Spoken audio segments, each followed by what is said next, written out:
joie pour moi d'être avec vous pour ces soirées d'évangélisation, pour cette première soirée en tout cas. Et je remercie votre pasteur de m'avoir invité. Ce n'est pas la première fois que je suis venu ici, voilà. C'est la troisième, voilà, au moins la troisième. Une fois c'était avec le pasteur Michel Dijoux, et puis la dernière fois et ce soir avec votre pasteur Cyril. Voilà, nous allons lire ensemble un miracle de la parole de Dieu. Ça se trouve dans l'Évangile selon saint Matthieu, au chapitre 9 et le verset 1er.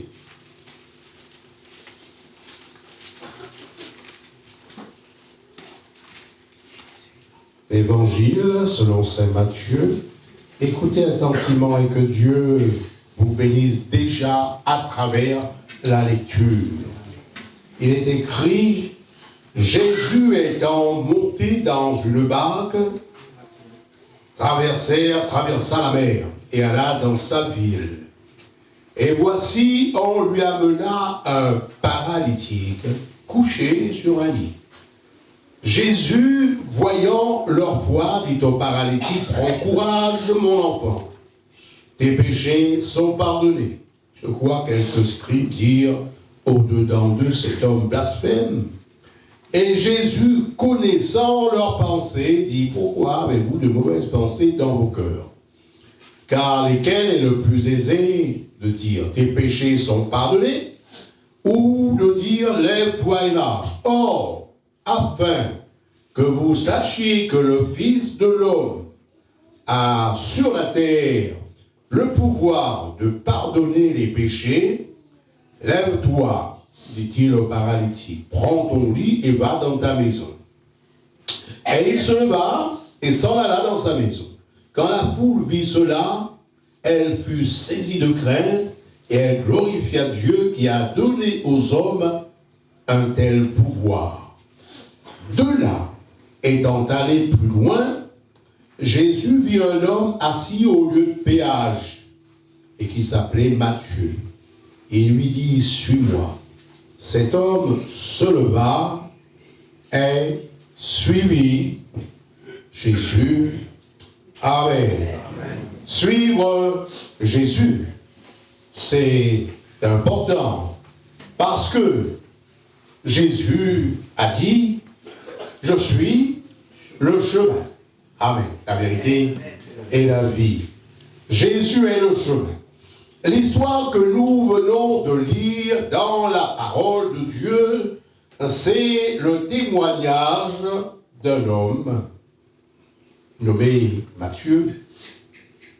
Et Jésus lui a rencontré, et je crois que c'est pas le hasard. Non, c'est pas le hasard. Jésus a voulu le rencontrer. Jésus est venu le rencontrer. Jésus a eu cette volonté qu'il y ait une rencontre entre lui et cet homme. Donc Jésus lui a rencontré assis à un lieu de péage. Alors, on peut y réfléchir un petit peu. D'un côté, ce Matthieu, il devait bien gagner sa vie. Pour autant, il n'était pas heureux. Il y a des hommes qui gagnent, oui, bien leur vie. Pour autant, ils ne sont pas heureux. Ce Matthieu, de par sa profession, était mal considéré.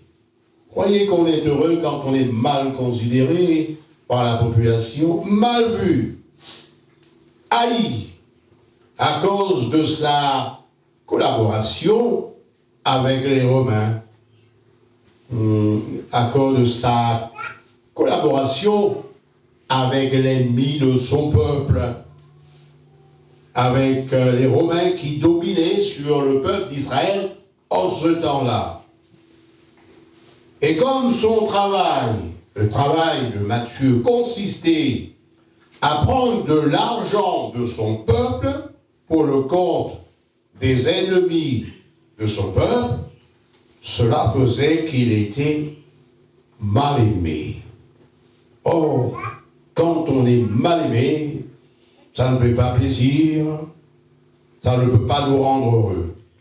Il y a ce dit-on, l'argent ne fait pas le bonheur. Alors qui fait le bonheur? Un jour, quelqu'un a dit, qui me fera voir le bonheur? Pour dire, beaucoup sont à la recherche du bonheur. Qui me fera voir le bonheur? Et un autre a répondu, le bonheur est pour ceux qui craignent Dieu. Le bonheur est pour ceux qui aiment Dieu. Le bonheur est pour ceux qui obéissent au Seigneur. Le bonheur est pour ceux qui suivent Jésus, qui marchent dans les voies du Seigneur Jésus. L'argent ne fait pas le bonheur. L'argent, vous en avez? Ah ben ne le jetez pas. Voilà. Non. Si vous en avez, tant mieux pour vous. Mais je suis sûr que même si quelqu'un d'entre nous a beaucoup d'argent, vous serez d'accord avec moi pour dire que l'argent n'apporte pas toute satisfaction. Il y a des gens qui ont beaucoup d'argent et ils sont insatisfaits et ils sont plus malheureux que moi. D'accord? L'argent ne solutionne pas tous les problèmes, contrairement à ce qu'on pourrait croire. Et l'argent ne favorise pas les amitiés. On dit, quand on a beaucoup d'argent, on a beaucoup d'amis. On dit ça. Mais ce sont, quand on a de l'argent, on a beaucoup de faux amis. C'est ça la réalité. Parce qu'il suffit que vous n'en avez plus. Il suffit que vous soyez malade. Il suffit que vous ne pouvez plus aller à la boutique du coin pour payer un coup de sec aux autres. Il n'y a plus d'amis, c'est fini. C'est le contraire, l'argent ne favorise pas l'amitié. Les richesses, je ne suis pas contre. La réussite, ben c'est bien. La prospérité, d'accord. Mais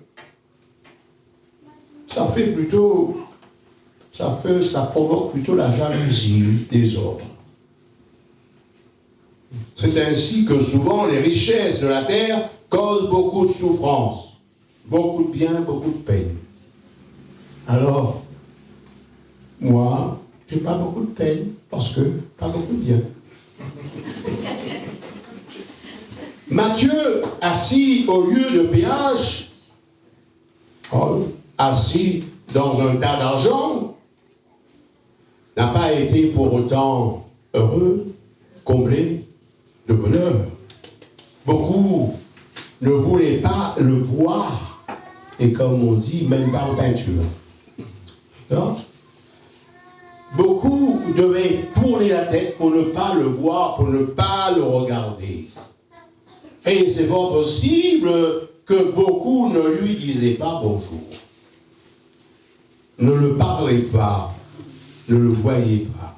Et ce qui est formidable, frères et sœurs, chers amis, c'est ce qu'il faut retenir, c'est ce qu'il faut souligner, ce qu'il faut ne pas oublier, c'est que Jésus a vu Matthieu. Jésus vit un homme assis au lieu de péage. Verset 9. Jésus s'est tourné vers lui.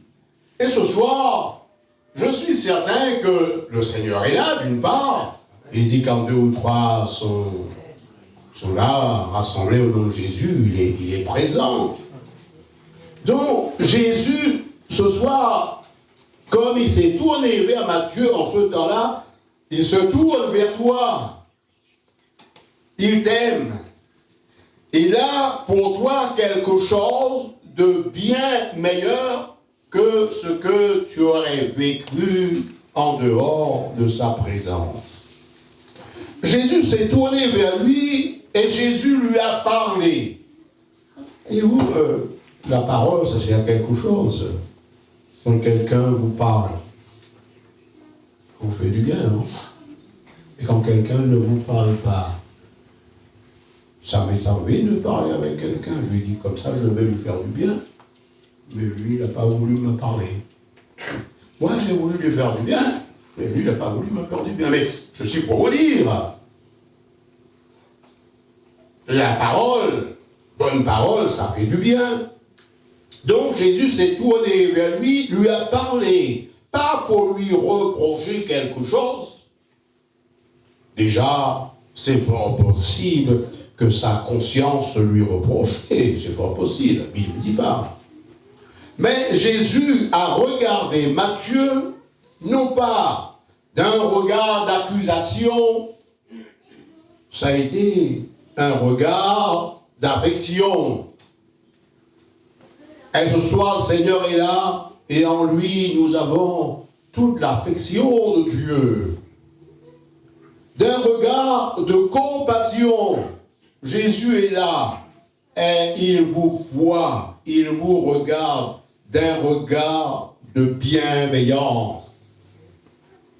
Il n'y a pas de plus bienveillant que Dieu. La bienveillance du Seigneur est à la perfection.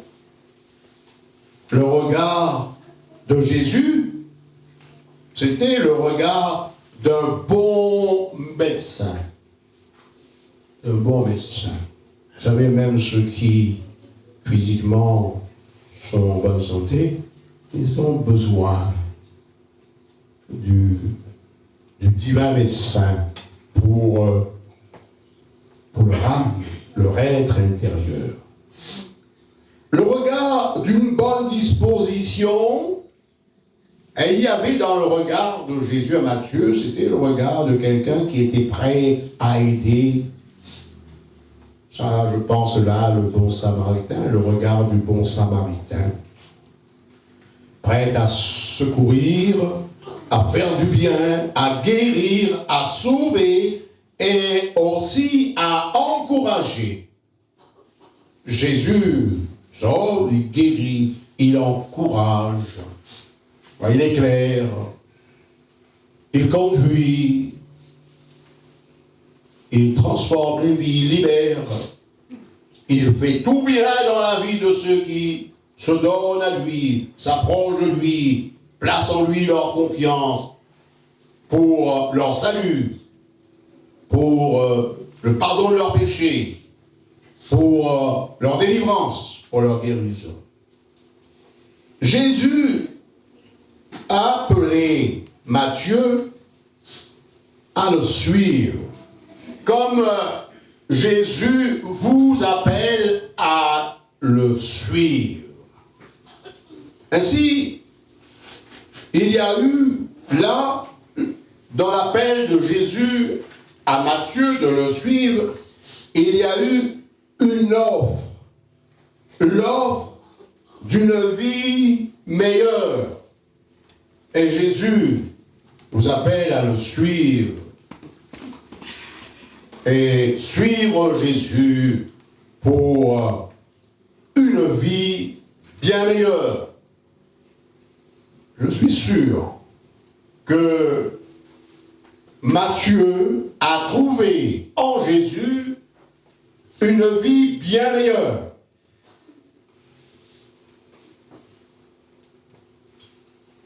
Jésus vous appelle, et il y a en lui pour vous une vie meilleure. Beaucoup d'hommes et de femmes ont été appelés à suivre Jésus et ont suivi Jésus. Beaucoup. La Bible dit des foules suivaient Jésus. Un jour, moi aussi, le Seigneur, en quelque sorte, m'a appelé à le suivre. Avant de connaître le plein évangile, avant de connaître Jésus, avant de faire une expérience avec Jésus, eh bien, j'étais religieux jusque-là. D'accord? J'étais religieux. Dans la famille, j'étais le plus grand religieux. Papa, maman, les autres frères et sœurs n'étaient pas autant religieux que moi. Et je voulais devenir prêtre. Vous imaginez? Peut-être que ma femme a prié avant cela pour que je ne devienne pas prêtre. Je suis devenu pasteur. C'est mieux. Donc, c'était en 1972,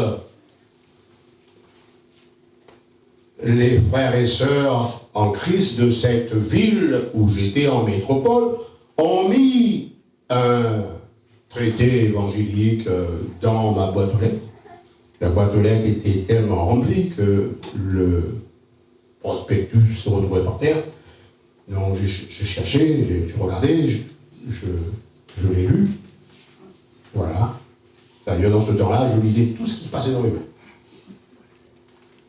Et là, on m'offrait un évangile gratuit.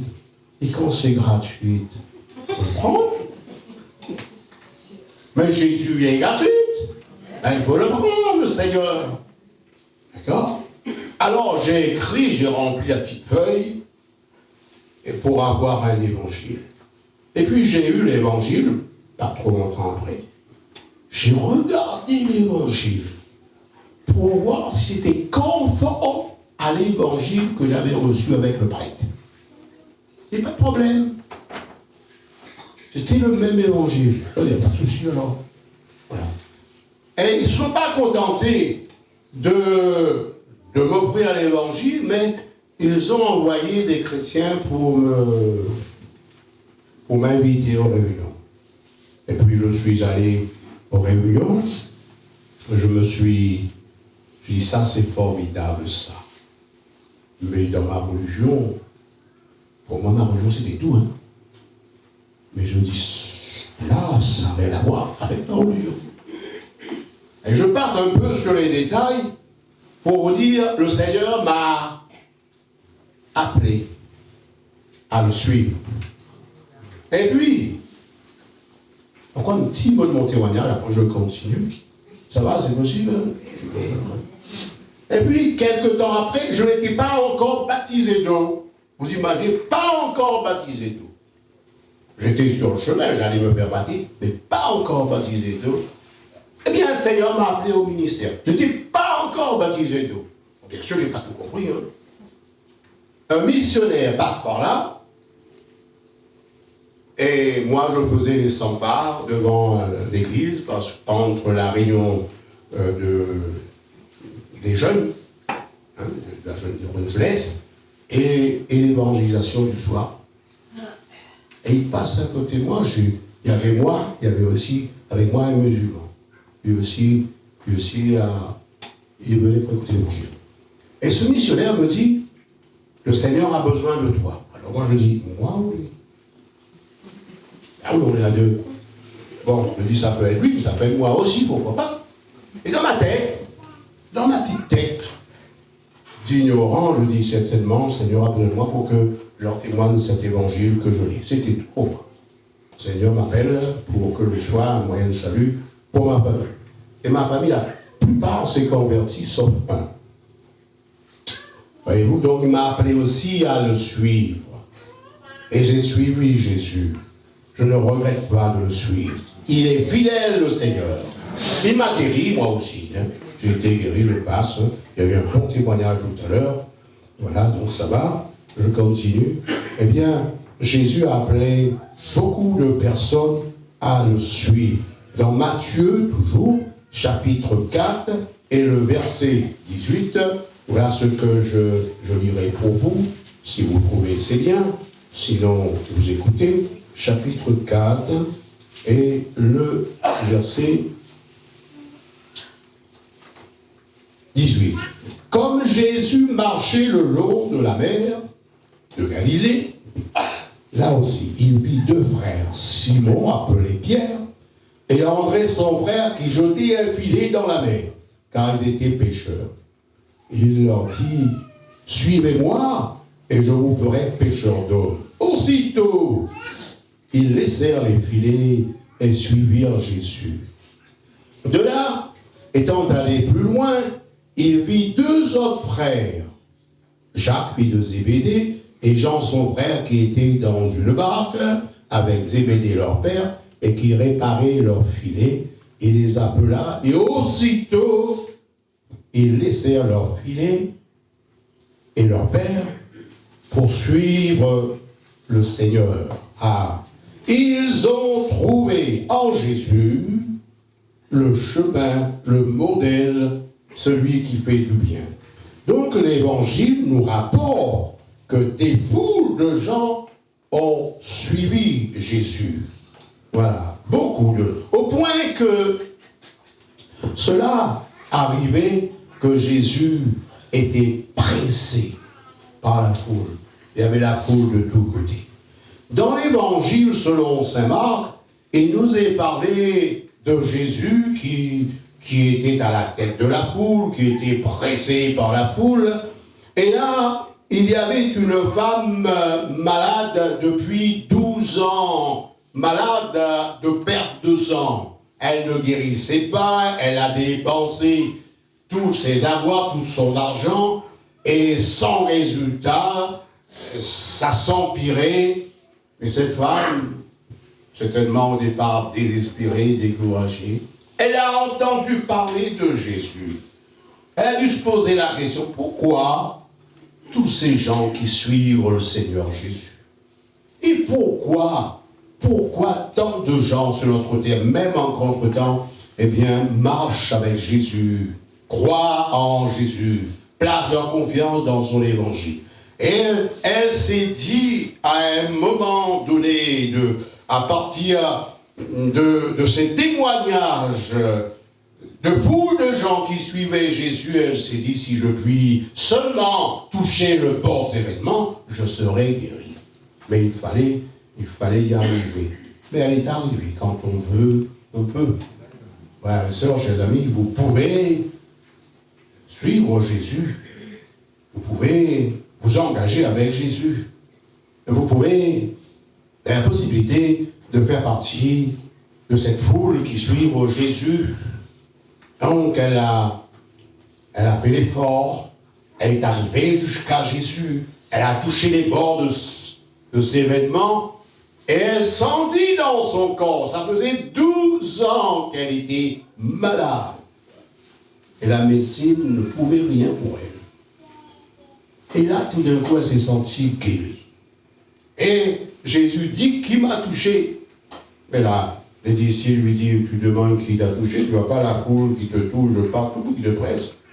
Mais cette femme, sur un découvert, elle a dit toute la vérité. Et Jésus a dit, ma fille, ta foi t'a sauvée, vas en paix.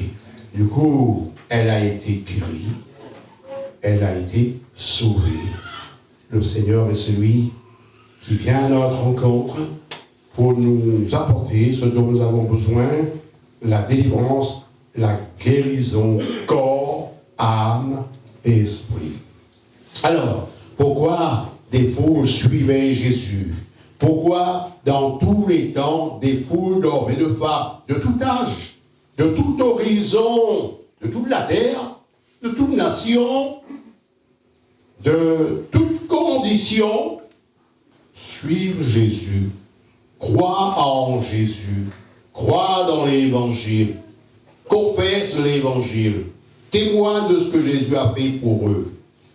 Pourquoi en notre temps encore, et en notre temps, époque moderne, des foules de gens suivent Jésus? Pourquoi nous vous appelons à suivre Jésus? C'est parce que Jésus est le chemin. Amen. Et Jésus n'est pas un chemin parmi tant d'autres. Lui, il est le chemin du salut, le chemin de la délivrance, le chemin du ciel, le chemin de la vie éternelle, le chemin du bonheur éternel. Gloire à Dieu. Alors, quel chemin, Jésus est le chemin, quel est ce chemin? Demandez-le à Matthieu. Il vous le dira. Lui qui s'est levé pour suivre Jésus, lui qui s'est levé pour marcher dans les pas de Jésus, lui qui s'est levé pour marcher dans la vérité de la parole de Dieu. Demandez-le à Matthieu qui s'est levé. Vous avez l'évangile selon saint Matthieu, parmi l'évangile, parmi Marc, voilà, Luc, Jean, il y a aussi Matthieu. Lui qui s'est levé pour marcher ou pour vivre dans l'obéissance de la foi. Suivre Jésus, c'est marcher dans le chemin de l'obéissance de la foi en lui, en sa parole. Demandez-le à Matthieu, c'est quoi suivre Jésus? Voilà, c'est lui qui a écrit cet évangile selon saint Matthieu. Et l'évangile selon saint Matthieu présente Jésus, non pas un petit Jésus qu'on peut porter dans sa poche, suspendu à une petite chaîne, mais l'évangile selon saint Matthieu nous présente Jésus, roi des rois, seigneur des seigneurs, maître de l'univers, Messie, celui qui vient, celui qui était, qui est, qui vient. C'est lui, saint Matthieu, qui nous rapporte le témoignage de ce paralytique porté par 4 hommes aux pieds de Jésus. Un homme malade, incurable, un homme dépendant des autres. Ce paralytique était aussi un homme pécheur. Il n'en était pas exempt de péché malgré son handicap. Malheureusement, personne n'est exempt de péché. Et un homme, j'en suis certain, découragé, malheureux, peut-être même déprimé, désespéré. Un homme fatigué de ne pouvoir rien faire. Vous savez, c'est fatigant de ne pas pouvoir faire quelque chose, surtout quand on a beaucoup à faire. Et vous, ne rien faire, c'est très fatigant. Il vaut mieux pouvoir le faire. C'est pourquoi moi, quand on m'appelle, je viens, je dis Dieu merci. Je suis content de pouvoir faire quelque chose. Vous croyez que je préfère ne plus pouvoir rien faire? Non, je préfère de loin. C'est vrai, autrefois, je disais, oh, quand je serai à la retraite, hein? Et maintenant j'y suis, ben, je dis, même à la retraite, il est préférable de pouvoir travailler. N'est-ce pas? Donc c'est fatigant de ne pas pouvoir faire quelque chose, surtout quand il y a beaucoup à faire. N'est-ce pas? Il y a beaucoup à faire, je ne peux rien faire, ça rend mal. Cet homme, comme tant d'autres, comme vous et moi, il a entendu parler de Jésus. Et c'est formidable d'entendre parler de Jésus. Vous êtes heureux de pouvoir entendre parler de Jésus. Considérez-vous heureux de pouvoir entendre l'évangile de Jésus. Il a entendu d'une telle manière que ça a produit en lui la foi. Ce paralytique a entendu parler de Jésus. Et ça a produit en lui la foi. Une telle foi qui lui a permis de trouver 4 hommes de foi aussi, pour lui porter dans la présence de Jésus, parce que lui-même, il ne pouvait pas se déplacer. Dans cette affaire, Chers amis, frères et sœurs, vous le relirez chez vous, ce miracle, ça vous fera du bien. Dans cette affaire, l'importance, ça a été leur foi. Et pour vous, de même, la foi, la confiance en Jésus, la confiance en Dieu, la confiance dans la parole de Dieu, c'est ça qui est une richesse, la foi, le prix de la foi. Voilà ce qui était à prendre en considération. Qu'est-ce que Jésus allait considérer? Qu'est-ce que Jésus va prendre en considération chez toi, chez moi? Eh bien, c'est notre foi en lui. C'est votre foi en lui. Un jour, j'ai été appelé à prier pour une dame qui était bien malade. Je ne les connaissais pas, c'était des gens qui ne venaient pas jusque-là au milieu de nous.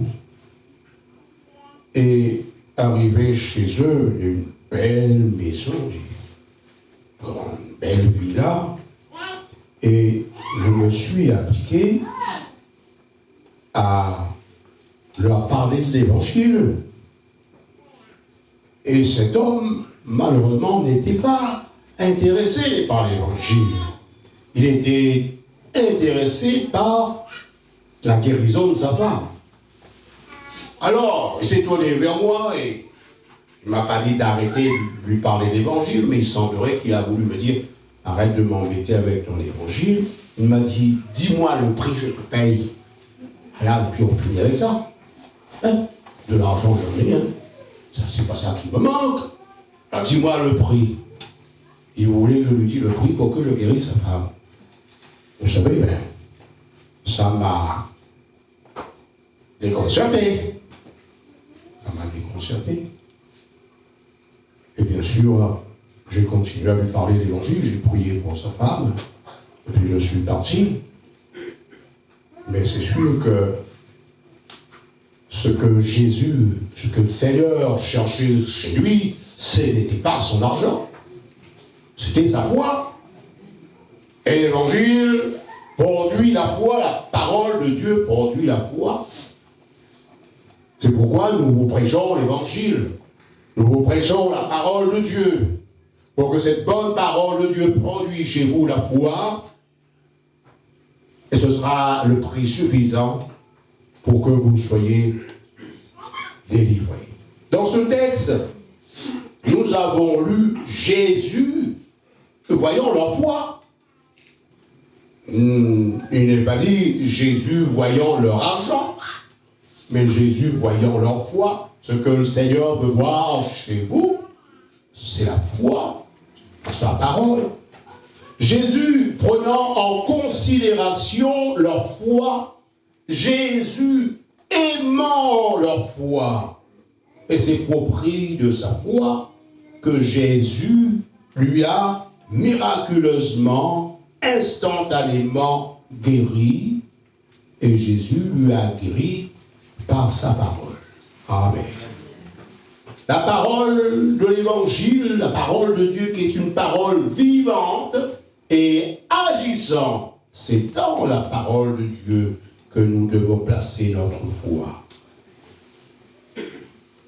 Cela me fait penser à ce qui est écrit dans le psaume 107, verset 18, 20. Il est écrit « Leur âme avait en horreur toute nourriture. » Voilà des gens et qui ne mangent plus. Voilà, qui n'a plus envie de manger. Et ils touchaient aux portes de la mort. La mort était là. À la détresse avec. Dans leur détresse, ils crièrent à l'Éternel et il les délivra de leur angoisse. Il envoya sa parole et les guérit. Amen. Il les fit échapper de la force, qu'ils louent l'Éternel pour sa bonté, pour ses merveilles en faveur des fils de l'homme. Mais ce Dieu puissant qui répond à la prière n'a pas changé. Nous l'avons ce soir au milieu de nous et Dans un instant, nous aurons l'occasion de prier Dieu dans le nom de Jésus pour votre salut, pour votre guérison, pour votre délivrance. Croyez, et le Seigneur agira, car il n'a pas changé, il est le même hier, aujourd'hui, éternellement. Nous avons aujourd'hui la même parole de Dieu, parole qui produit la foi et la guérison, qui produit aussi l'encouragement. Jésus a dit à ce paralytique, prends courage, mon enfant, prends courage, verset 2. Donc, oui, c'est à partir de la parole de Dieu que cet homme a été miraculeusement guéri, a repris courage parce que il a non seulement été guéri, mais plus encore, plus important, il a été pardonné de ses péchés. Amen.